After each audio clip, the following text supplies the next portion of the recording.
ఆర్థిక కార్యకలాపాలకు అమరావతి కేంద్ర బిందువుగా మారనుంది. రేపు ఆర్బీఐ సహా 15 బ్యాంకుల ప్రధాన కార్యాలయాలకు కేంద్ర ఆర్థిక మంత్రి నిర్మలా సీతారామన్ శంకుస్థాపన చేయబోతున్నారు. వీటి రాకతో 6,500 ఉద్యోగాలు వస్తాయని చెప్తోంది ఏపీ ప్రభుత్వం.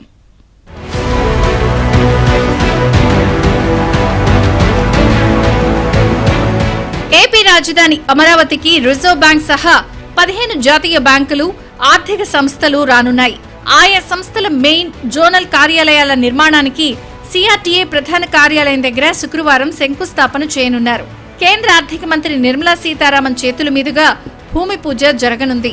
ఈ సంస్థల ఏర్పాటుతో రాజధానికి 1328 కోట్ల పెట్టుబడులు, 6,541 ఉద్యోగాలు రానున్నాయి.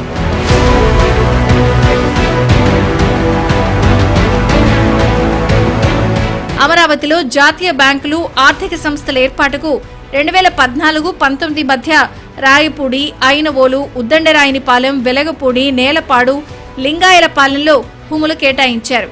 ఎస్బీఐకి 3 ఎకరాలు, ఆప్కాప్కు 2 ఎకరాలు, Canara bank, union bank of India, Indian బ్యాంకులకు 25 సెంట్ల చొప్పున ఒకే చోట స్థలాలు కేటాయించారు.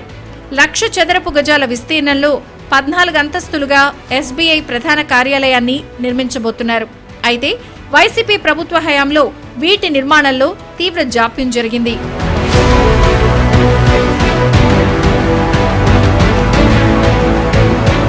ఏపీలో కూటమి ప్రభుత్వం ఏర్పడ్డాక రాజధానిలో బసవతారకం క్యాన్సర్ ఆసుపత్రి నిర్మాణం మొదలైంది.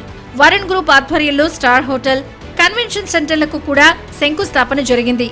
తాజాగా బ్యాంకులు, ఆర్థిక సంస్థల ఏర్పాటుకు భూమి పూజ జరగనుండటంతో రాజధానిలో కార్యకలాపాలు ఊపందుకోనున్నాయి. అమరావతిని ఆర్థిక కార్యకలాపాలకు కేంద్రంగా అభివృద్ధి చేసే ఫైనాన్షియల్ డిస్ట్రిక్ట్ బృహత్ ప్రణాళికలో భాగంగా సిఆర్డీఏ ఆధ్వర్యంలో ఇప్పటికే ఆయా బ్యాంకులకు అవసరమైన భూముల కేటాయింపు పూర్తయింది.